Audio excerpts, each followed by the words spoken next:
Hello everyone, this is Vandana and welcome to CTET Adda. Start करेंगे आज का सेशन। सर्कुलेशन यानी कि परिसंचरण पार्ट 3 होगा। हमने पार्ट 1 और पार्ट 2 पिछले वीडियो में कर रखा है और आज के सेशन में हम हार्ट से सारी चीजें देखेंगे। हमने ब्लड वेसल्स पढ़ लिया है, हमने ब्लड के बारे में पढ़ लिया और अब बारी है हार्ट के बारे में पढ़ने की।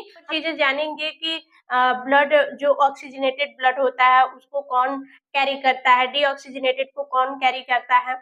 ये इतने डिटेल में जानेंगे कि हमें समझ में आ जाए और क्वेश्चन हमारा बन जाए। ठीक है, तो जो लोग चैनल पर नए हैं तो चैनल को सब्सक्राइब करके बेल आइकन को प्रेस कर लीजिए ताकि अपडेट आप तक सबसे पहले पहुंच जाए। और यहाँ पे साइंस, आपको सारी साइंस प्रोवाइड की जाएगी, फिजिक्स, केमिस्ट्री, बायोलॉजी। और आज का सेशन है बायोलॉजी का। तो स्टार्ट कर लेते हैं फटाफट से सर्कुलेशन टॉपिक और बात करेंगे हार्ट के बारे में। ठीक है, हार्ट के बारे में यानी कि हृदय बोलते हैं जिसे, हृदय या फिर दिल बोलते हैं जिसको। ठीक है, तो हार्ट के बारे में हम क्या जानेंगे कि हार्ट तो पहली बात हमें पता है कि पंप करता है। क्या करता है? पंप करता है। किसको? ब्लड को पंप करता है, यानी कि हमारी बॉडी में ब्लड को भेजता है फिर लाता है। ठीक है, ये काम होता है। तो पहली बात इसके बारे में हम ये जान गए कि हमारी बॉडी का, हमारे शरीर का पंपिंग स्टेशन बोला जाता है, स्टेशन बोला जाता है। ठीक है, हार्ट को हमारे शरीर का पंपिंग स्टेशन बोला जाता है। दूसरी बात कि हार्ट सबसे व्यस्त अंग है। ठीक है, हार्ट जो होता है, हार्ट हमारे शरीर का सबसे व्यस्त अंग है, सबसे व्यस्त अंग है। वो क्यों? क्योंकि ये 24 आवर पंपिंग करता रहता है, कभी भी रिलैक्स नहीं करता, आराम नहीं करता। ठीक है, इसलिए ये सबसे व्यस्त अंग है। ठीक, तीसरा ये हम जानेंगे कि जो हार्ट के मसल्स होती हैं, हार्ट क्या करता है? पंपिंग करता है। तो उसमें करता क्या है? हार्ट कॉन्ट्रैक्शन करता है। हार्ट की जो मसल होती हैं,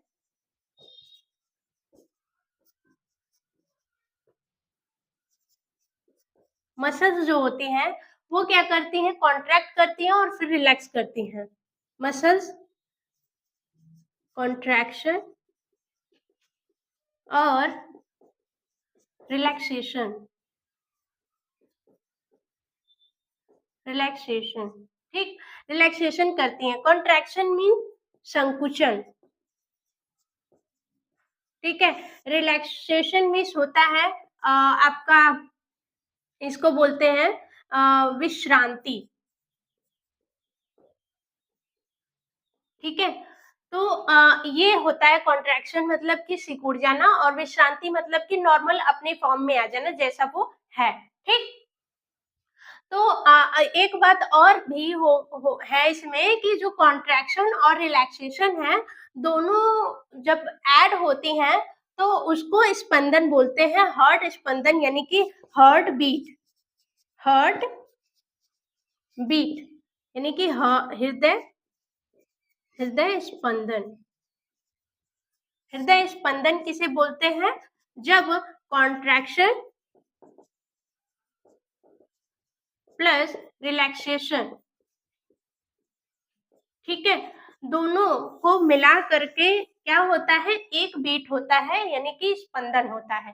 ठीक है, जब हमारा हार्ट पंप करता है यानी कि ब्लड को भेजता है और फिर ब्लड को लाता है, ठीक है, तो ये दोनों मिला करके क्या होता है? एक हार्ट बीट होता है। ठीक, और एक चीज और जान लेंगे, ह्यूमंस में जो होता है, हीमोग्लोबिन के बारे में हमने पढ़ा था। हीमोग्लोबिन, हीमोग्लोबिन जो होता है ये 15 से 18 ग्राम पर डेसीलीटर किसमें होता है? मेल में होता है। ठीक, और यहाँ पे 12 से 14 ग्राम डेसीलीटर, डेसीलीटर होता है फीमेल में। ठीक है, तो ये चीज ध्यान रखेंगे। नीलियम हार्वे, ठीक है, इन्होंने सबसे पहले फर्स्ट टाइम सर्कुलेशन के बारे में बताया, ठीक है, फर्स्ट टाइम सर्कुलेशन के बारे में बताया, ठीक। अब आ जाते हैं हम हार्ट बीट की, तो हमने बात कर ली, और फिर बाकी चीजें भी देख लेते हैं कि हार्ट बीट जो होता है हम ह्यूमंस में कितना होता है, ठीक है। ह्यूमंस में जब हम अडल्ट होते हैं तो कितना होता है, और जब जो चाइल्ड होते हैं यानी कि जो शिशु होते हैं उनमें कितना होता है।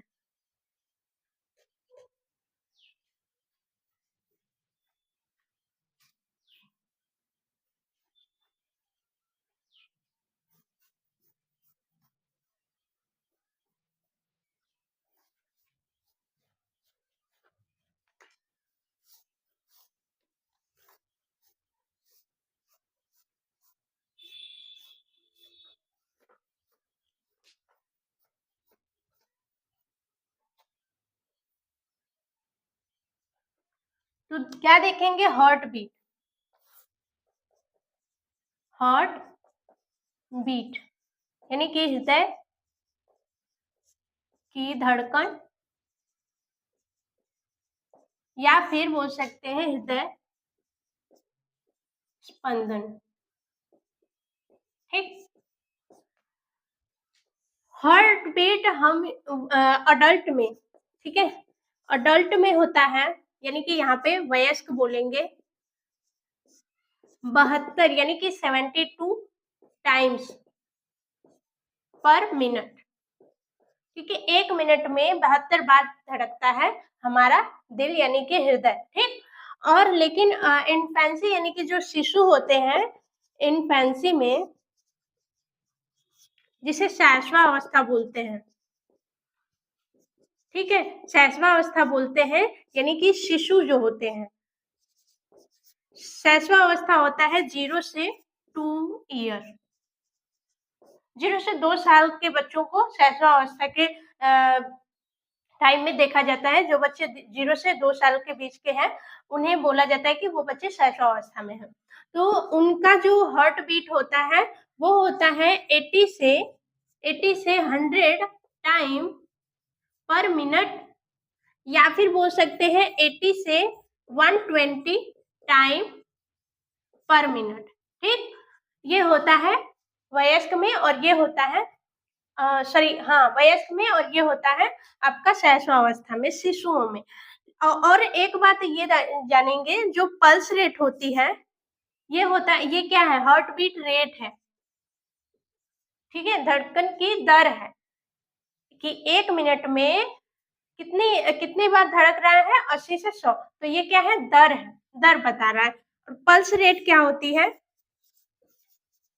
पल्स रेट आपकी जो नॉर्मल पल्स रेट होती है वो नॉर्मल यानी कि सामान्य जो पल्स रेट होती है, सामान्य पल्स रेट जो होती है वो होती है 72 से 80 टाइम पर मिनट, ठीक है, 72 से 80 के बीच में होती है, और 1 मिनट में 72 से 80 के बीच में धड़केगी, ठीक है, या तो 72 या 72 76 से लेके 80 तक, ठीक। तो ये हो गई पल्स रेट की बात, ठीक है। अब हम चलेंगे कहाँ, चेम्बर पे, कि हमारे हार्ट में चेम्बर कितने होते हैं, ठीक।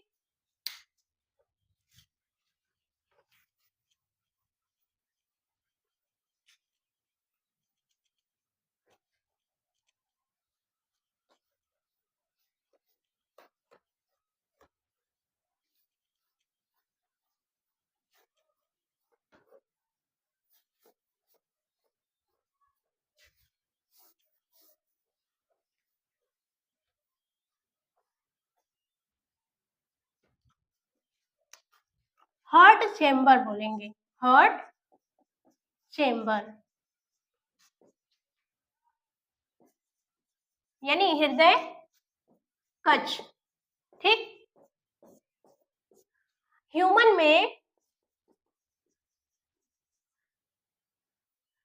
में यानी कि मानव में कितने कक्ष होते हैं? 4 कक्ष होते हैं। 4 कक्ष होते हैं। ठीक है, ह्यूमन हार्ट में 4 कक्ष होते हैं। जैसे यहाँ पे बना दिया हमने। ठीक है, 1 हो गया, 2 हो गया,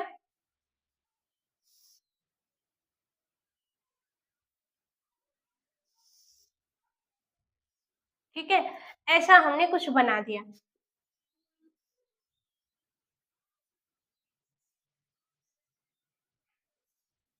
ठीक है, ऐसा हमने कुछ बना दिया हार्ट। ये 1 2 3 4। ठीक, ये 4 चेम्बर होते हैं ह्यूमन में। अब इसको समझने के लिए हम कुछ इस तरीके से बनाएंगे। ठीक है, कि 4 चेम्बर हो गए। ठीक है, ऊपर के चेम्बर को बोलते हैं ऑरिकल, ऑरिकल्स। ठीक, नीचे के चेम्बर को बोलते हैं वेंट्रिकल्स। ठीक, ऑरिकल को ऑट्रिया भी बोलते हैं, ऑट्रिया भी बोलते हैं, या फिर ऑट्रियम बोलते हैं। क्या बोलते हैं? या फिर ऑट्रियम।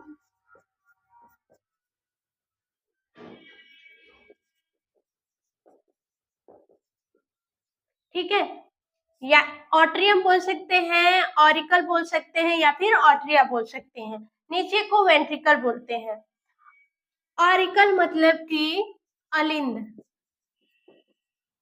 और वेंट्रिकल मतलब कि निलय।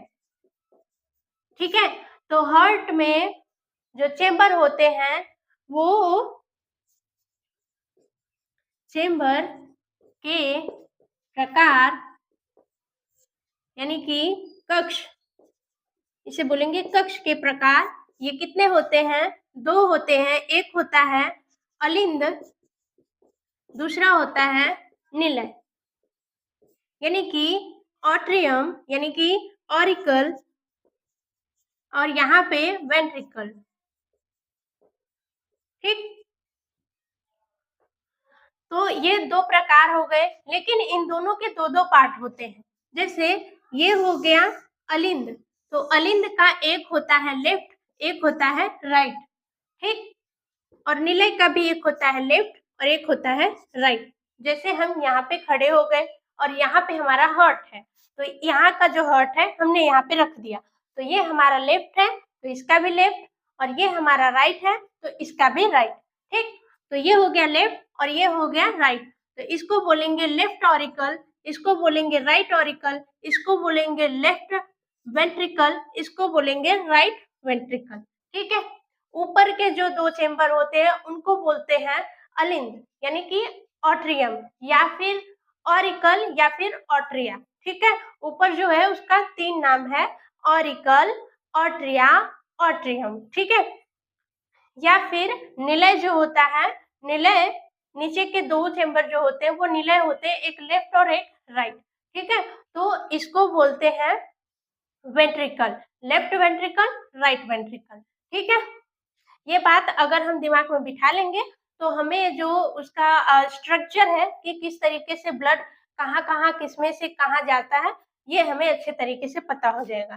ठीक है, तो यहाँ पे ये हम समझेंगे कि जो ऑक्सीजनेटेड और डीऑक्सीजनेटेड ब्लड किस तरीके से जाता है। ठीक, तो इतना समझ में आ गया। अब चलते हैं थोड़ा सा इस बारे में समझेंगे कि बाकी जंतुओं में कितने चेम्बर होते हैं। आएंगे इस पे अभी उनको समझने के बाद। एक बार ये चीजें अच्छे से समझ लेंगे तो फिर कोई दिक्कत नहीं होगी ये समझने में कि ब्लड का सर्कुलेशन कहाँ से कहाँ होता है, किधर से किधर जाता है। ठीक है,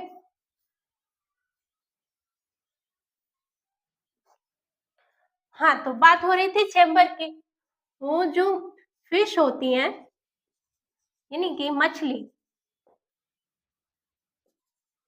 मछली जो होती है इनमें चेम्बर होते हैं 2। ठीक, इनमें 2 चेम्बर होते हैं यानी कि कक्ष। इनमें 2 कक्ष होते हैं, कुछ ऐसा करके।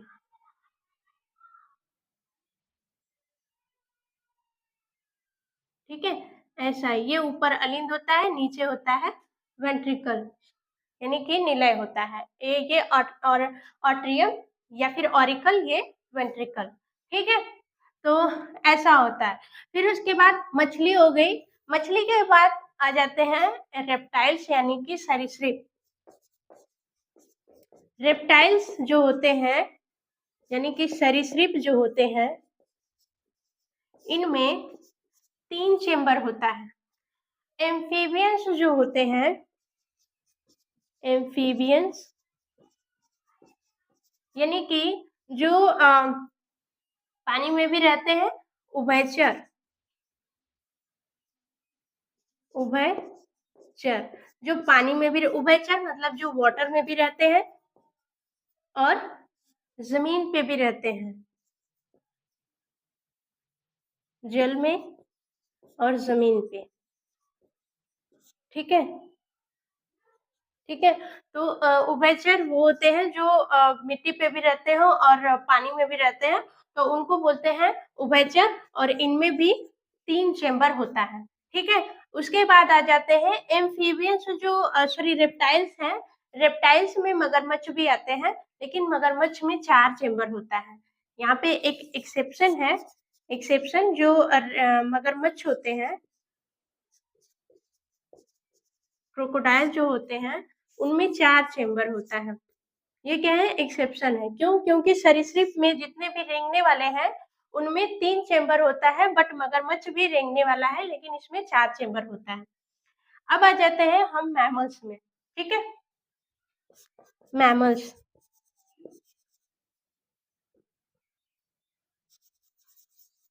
मैमल्स यानी कि जो मैमल्स यानी कि जो कि इसका एग्जाम्पल देखेंगे, जैसे आपके ह्यूमन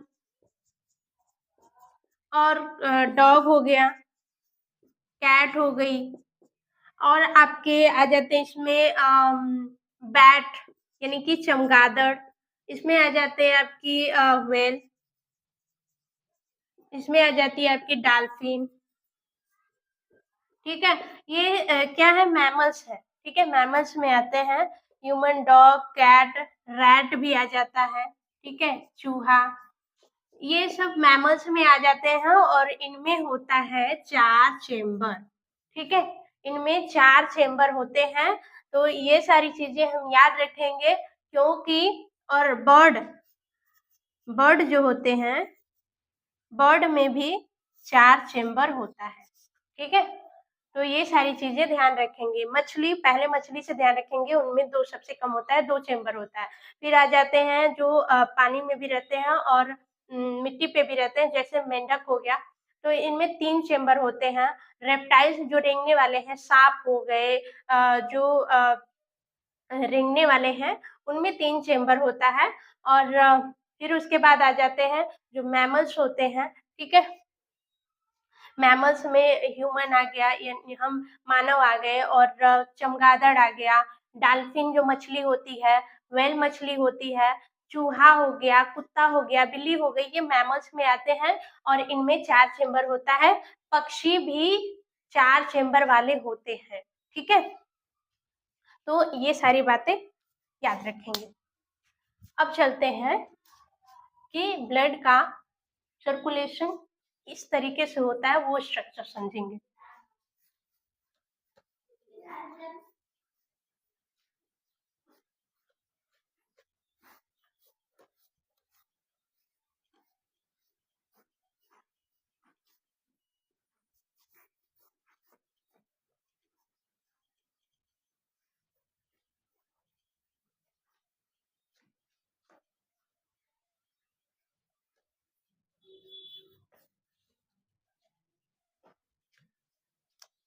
उसका स्ट्रक्चर समझने के लिए पहले हम बनाएंगे हार्ट का 4 चेम्बर।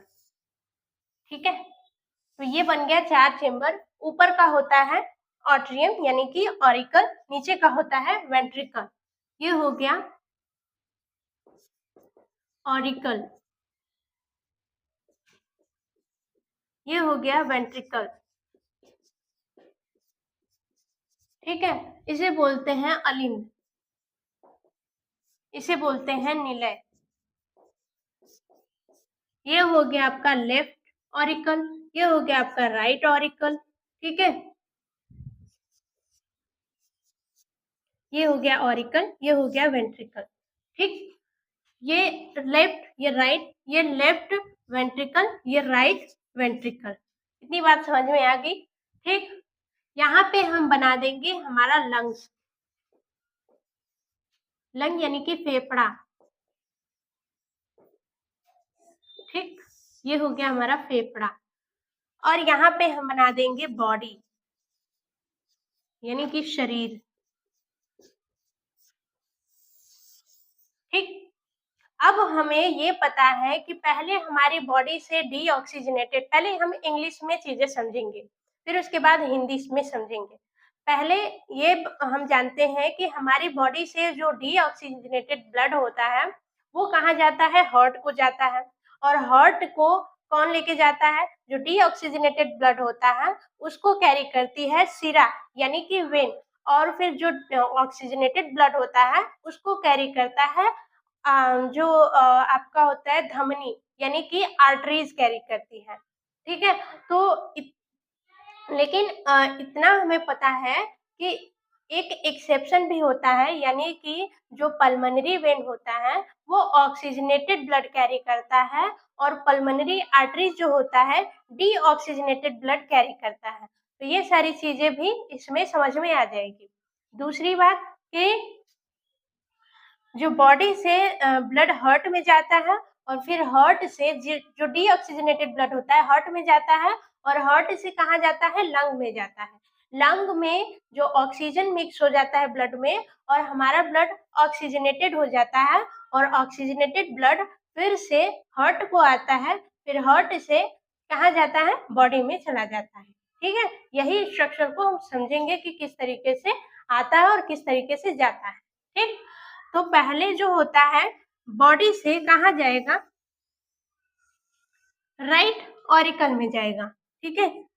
राइट ऑरिकल में जाएगा और फिर राइट ऑरिकल से राइट ऑरिकल पंप करेगा राइट वेंट्रिकल में, ठीक है। फिर राइट वेंट्रिकल पंप करेगा कहाँ पे, लंग में, ठीक है।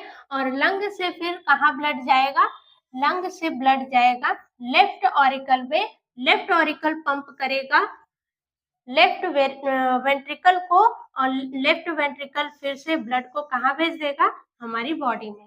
अब बात ये है, ये चीज तो समझ में आ गई कि किस तरीके से ब्लड जाता है, लेकिन कौन सी लेकर जाती है, ये वेन लेकर जाती है या फिर आर्टरीज लेकर जाती है, ये बात नहीं समझ में आई। अभी इसी चीज को हिंदी में हम देखेंगे कि हमारे शरीर से जो रक्त होता है वो शुद्ध रक्त, अशुद्ध रक्त होता है। हमारी बॉडी से अशुद्ध रक्त कहाँ जाता है, हृदय में जाता है और हृदय से फिर फेफड़े में जाता है, फेफड़े से फिर जाता है हृदय में और हृदय से फिर आता है हमारी बॉडी में, ठीक है। हृदय में जब जाएगा तो हमारा ब्लड ऑक्सीजनेटेड हो जाएगा यानी शुद्ध हो जाएगा और शुद्ध होकर के फिर ब्लड में आएगा कहाँ, लेफ्ट ऑरिकल में। लेफ्ट ऑरिकल से फिर कहाँ जाएगा, लेफ्ट वेंट्रिकल में, लेफ्ट वेंट्रिकल से फिर हमारी बॉडी में चला आएगा, ठीक है। अब यहाँ पे ये ध्यान देंगे कि कौन सी जो ब्लड वेसल्स कौन सी लेकर जाती है और कौन सी लेकर आती है, ठीक है। तो बॉडी से लेकर कौन सी जाती है, हार्ट से बॉडी, आर्टरीज लेकर जाती है, बॉडी से हार्ट, वेन लेकर जाती है।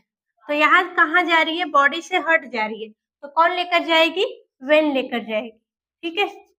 वेन यानी कि शिरा लेकर जाएगी और इस शिरा का नाम है वेना कावा, वेना कावा यानी कि इसे बोलते हैं महाशिरा, ठीक है। इसे बोलते हैं महाशिरा। ये लेकर जाएगी राइट ऑरिकल में, फिर राइट ऑरिकल पंप करेगा राइट वेंट्रिकल को, फिर राइट वेंट्रिकल से ये ब्लड जाएगा लंग में। लेकिन ये ब्लड फिर कौन सी ब्लड वेसल्स लेकर जाएगी, ये लेकर जाएगी आपका यहाँ पे एक एक्सेप्शन हमने देखा था कि जो पल्मोनरी आर्टरीज होती है वो डीऑक्सीजनेटेड ब्लड लेकर जाती है। तो अभी यहाँ से जब ब्लड जा रहा है ये डीऑक्सीजनेटेड ब्लड है। लंग में जाने के बाद फिर से लंग में जाने के बाद तब ये ऑक्सीजनेटेड होता है, क्योंकि लंग में ऑक्सीजन मिक्स हो जाता है और ये ऑक्सीजनेटेड यानी कि शुद्ध हो जाता है। तो अभी जो ब्लड जा रहा है ये अशुद्ध है। और जो आर्टरीज होती है, जो पल्मोनरी आर्टरी होती है, वो अशुद्ध रक्त को कैरी करती है। ये हमने एक्सेप्शन में देखा था। तो ये कौन सी हो गई? ये हो गई पल्मोनरी आर्टरी, यानी कि पल्मोनरी आर्टरी यानी कि फुफ्फुस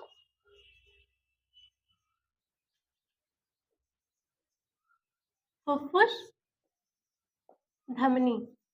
ठीक है, तो ये कौन लेकर जाती है? फुफ्फुस धमनी। ठीक है, लेकर जाएगी लंग में, फिर लंग से कौन लेकर आएगा? यहाँ पे लंग से फिर हमने देखा था कि जो ऑक्सीजनेटेड ब्लड होता है वो कौन लेकर आता है? वो लेकर आती है पल्मोनरी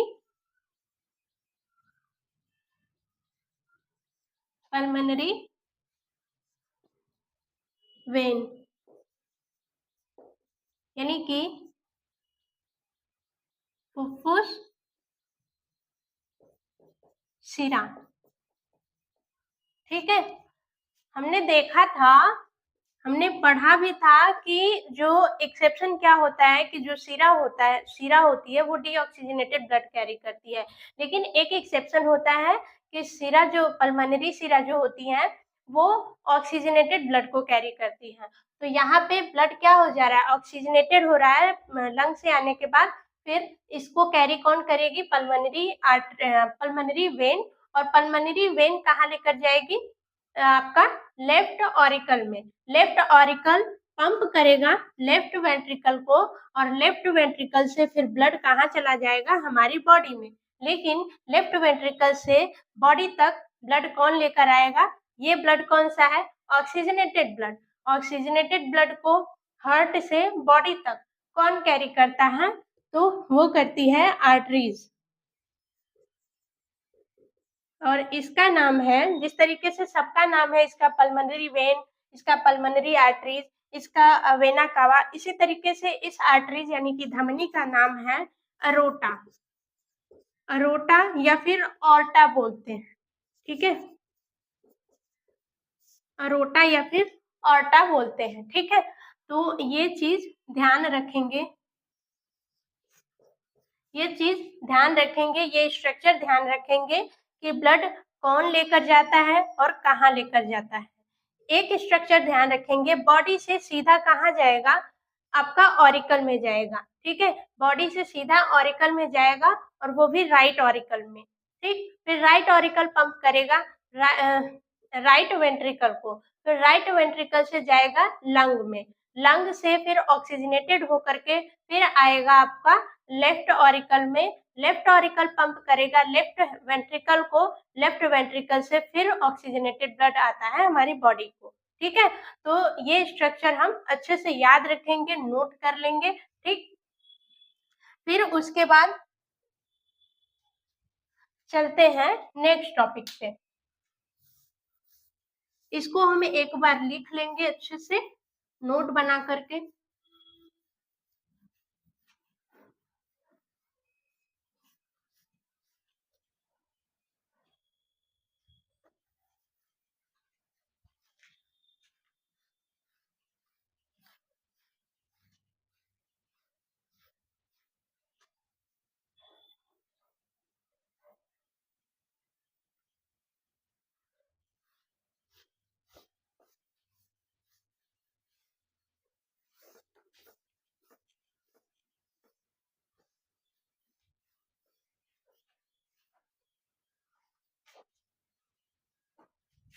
ठीक है, तो इसको पॉइंट करके लिखेंगे कि क्या क्या होता है।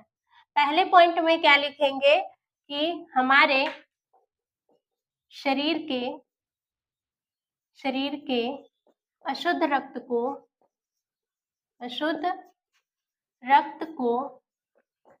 कौन लेकर जाता है?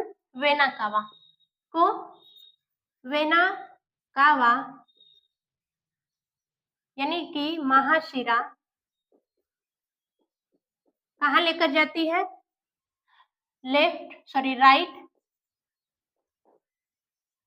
राइट ऑरिकल यानी कि दाएं अलिंद में। अशुद्ध रक्त को वेना कावा राइट ऑरिकल यानी दाएं अलिंद में लेकर जाती है। दूसरा पॉइंट कि लेफ्ट जो राइट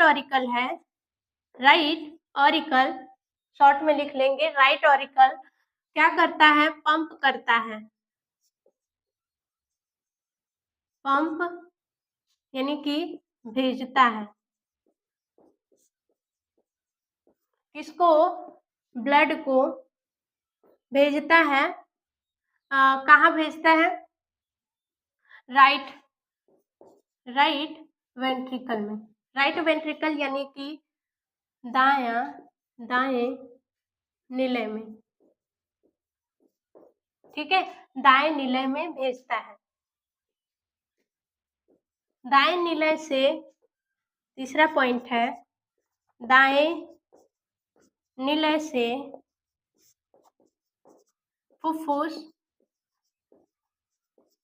फुफ्फुस धमनी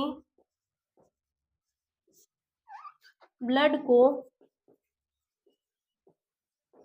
लंग में लेकर जाती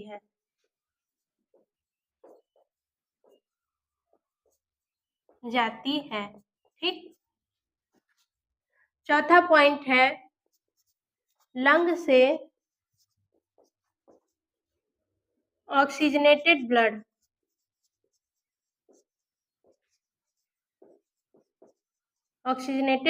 को जो ऑक्सीजनेटेड ब्लड था लंग से कौन लेकर आ रही थी? पल्मोनरी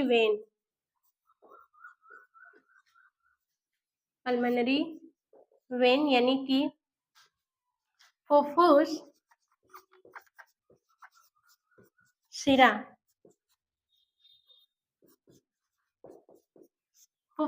जो होता है वो कहाँ लेकर आता है? लेफ्ट फुफ्फुस सिरा ब्लड को फुफ्फुस सिरा लेफ्ट ऑरिकल में यानी कि बाएं अलिंद में लेकर आती है। अब पांचवा पॉइंट है कि जब बायां अलिंद क्या करता है? बायां अलिंद ब्लड को बाएं निलय में यानी कि लेफ्ट वेंट्रिकल में पंप करता है। ठीक। फिर छठा पॉइंट है कि जो लेफ्ट वेंट्रिकल जो होता है यानी कि बायां निलय ऑक्सीजनेटेड ब्लड को बायां निलय से ऑक्सीजनेटेड ब्लड को यानी कि शुद्ध रक्त को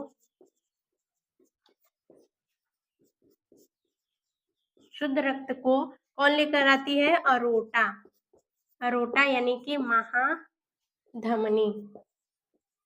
महाधमनी लेकर आती है। कहाँ? महाधमनी बॉडी में लेकर आती है। ठीक है, ये पॉइंट है पूरा जो हमने स्ट्रक्चर बनाया था उसी को हमने रिटेड फॉर्म में लिख लिया। ठीक, दोनों को लिखेंगे भी, स्ट्रक्चर भी बनाएंगे सारी चीजें समझ में आएगी, स्ट्रक्चर से बहुत अच्छे से समझ में आएगा, अपने से समझने की कोशिश करेंगे। बॉडी से डीऑक्सीजनेटेड ब्लड हार्ट में जाता है, हार्ट में कौन लेकर जाती है, वेना कावा, वेना कावा फिर जो राइट ऑरिकल में, राइट ऑरिकल पंप करता है राइट वेंट्रिकल में, राइट वेंट्रिकल से फिर जाता है लंग में, कौन लेकर जाती है, फुफ्फुस धमनी लेकर जाती है, फुफ्फुस धमनी लंग को लेकर जाएगी, वहां से ब्लड शुद्ध होगा, शुद्ध होने के बाद फिर वहां से फुफ्फुस सिरा कहाँ लेकर जाएगी, लेफ्ट ऑरिकल में, लेफ्ट ऑरिकल पंप करेगा लेफ्ट वेंट्रिकल को, लेफ्ट वेंट्रिकल से फिर जो महाधमनी होती है यानी कि अरोटा जिसे बोलते हैं, वो हमारे ब्लड को बॉडी में लेकर आएगी। ठीक है, इतना स्ट्रक्चर के थ्रू हम समझ लेंगे। ठीक,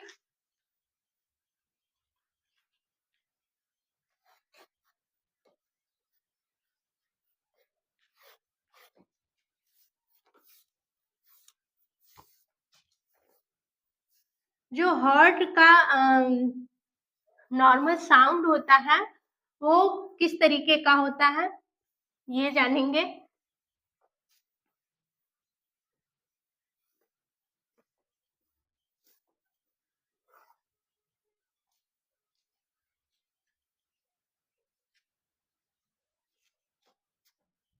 जो नॉर्मल हार्ट साउंड होता है, नॉर्मल हार्ट साउंड यानी कि सामान्य हृदय ध्वनि, ये सामान्य हृदय ध्वनि जो होती है वो लब दब करके होती है, यानी कि लब दब। ठीक है, ये लब दब जो होता है ये सामान्य ध्वनि होती है हृदय की। ठीक है, ये नहीं बोलते हैं कि धक धक, धक धक नहीं होता, लब दब करके होता है। ठीक है, ये क्या है, ये सामान्य ध्वनि है किसकी, हमारे हार्ट की। और ये किस कारण उत्पन्न होती है, तो ये जो हमारे हार्ट में कपाट हमारे जो वेन है, वेन में कपाट पाया जाता है और उन कपाट के ये ध्वनि कपाट के बंद होने तथा खुलने के कारण सुनाई देती है, सुनाई देती है। ठीक है, स्टेथोस्कोप के बारे में जान लेते हैं। स्टेथोस्कोप, स्टेथोस्कोप एक उपकरण है, यह एक उपकरण है, उपकरण यानी कि एक इंस्ट्रूमेंट है, इंस्ट्रूमेंट जो जिसके द्वारा डॉक्टर्स जो होते हैं, डॉक्टर हृदय की हार्ट की ध्वनि सुनते हैं, ठीक है, ये स्टेथोस्कोप है जिसके द्वारा जो डॉक्टर्स होते हैं वो मतलब हार्ट की ध्वनि यानी कि हार्ट की धड़कन सुनने के लिए यूज किया जाता है स्टेथोस्कोप का। एक चीज और है ईसीजी, ईसीजी यानी कि इलेक्ट्रोकार्डियोग्राफी, इलेक्ट्रोकार्डियोग्राफी जो होता है ये हार्ट की यानी कि हृदय की क्रियाविधि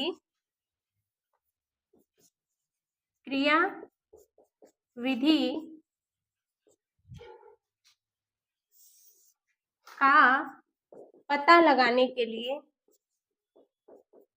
लगाने में यूज होता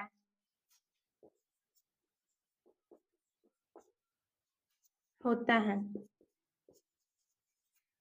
इसके फादर कौन है, ईसीजी के फादर कौन है, मतलब किसने इसको इन्वेंट किया था, तो इसके फादर है इंथोवेन। ठीक है, इंथोवेन किसके फादर है, ईसीजी के। ठीक है, इतनी सारी चीजें समझ में आ गई। अब एक बार से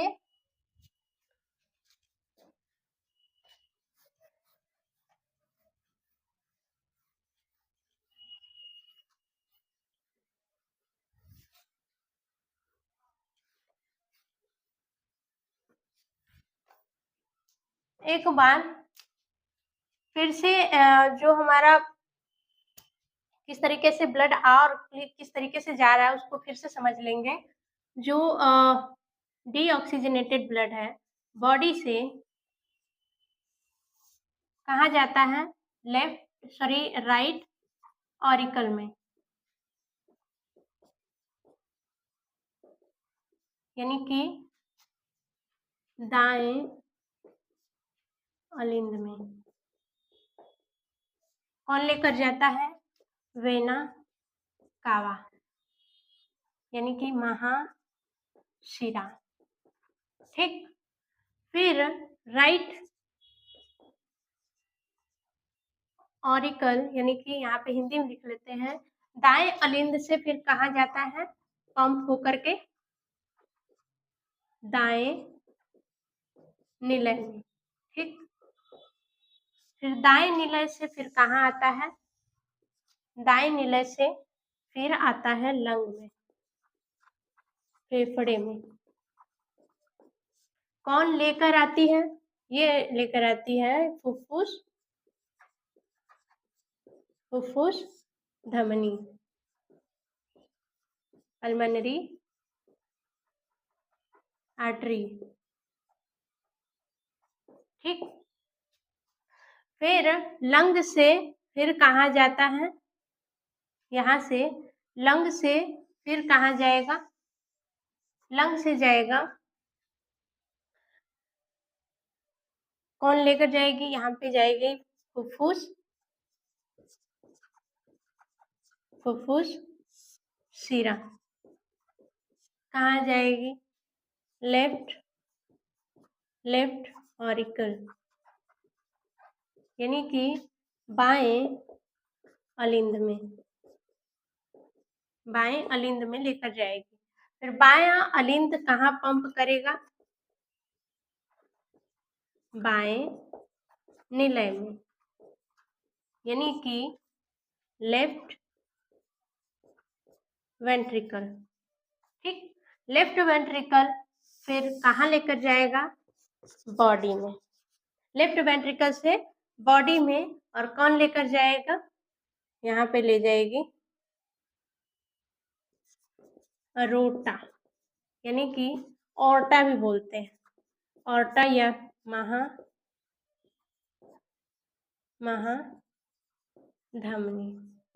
ठीक है, तो ये हो गया हमारा पूरा स्ट्रक्चर कि कैसे कैसे जाएगा और कैसे कैसे आएगा। ठीक है, ये सारी जानकारी हो गई। हमारा जो सर्कुलेशन टॉपिक है वो कंप्लीट हो चुका है और कल करेंगे एक नया टॉपिक स्टार्ट। और आई होप आप लोगों को चीजें समझ में आई। चैनल को सब्सक्राइब कर लीजिएगा जो लोग चैनल पे नए हैं, और शेयर कर दीजिएगा। कोई भी चीज हो तो उसको कमेंट करके जरूर बताइएगा। Bye bye, take care and thanks for watching.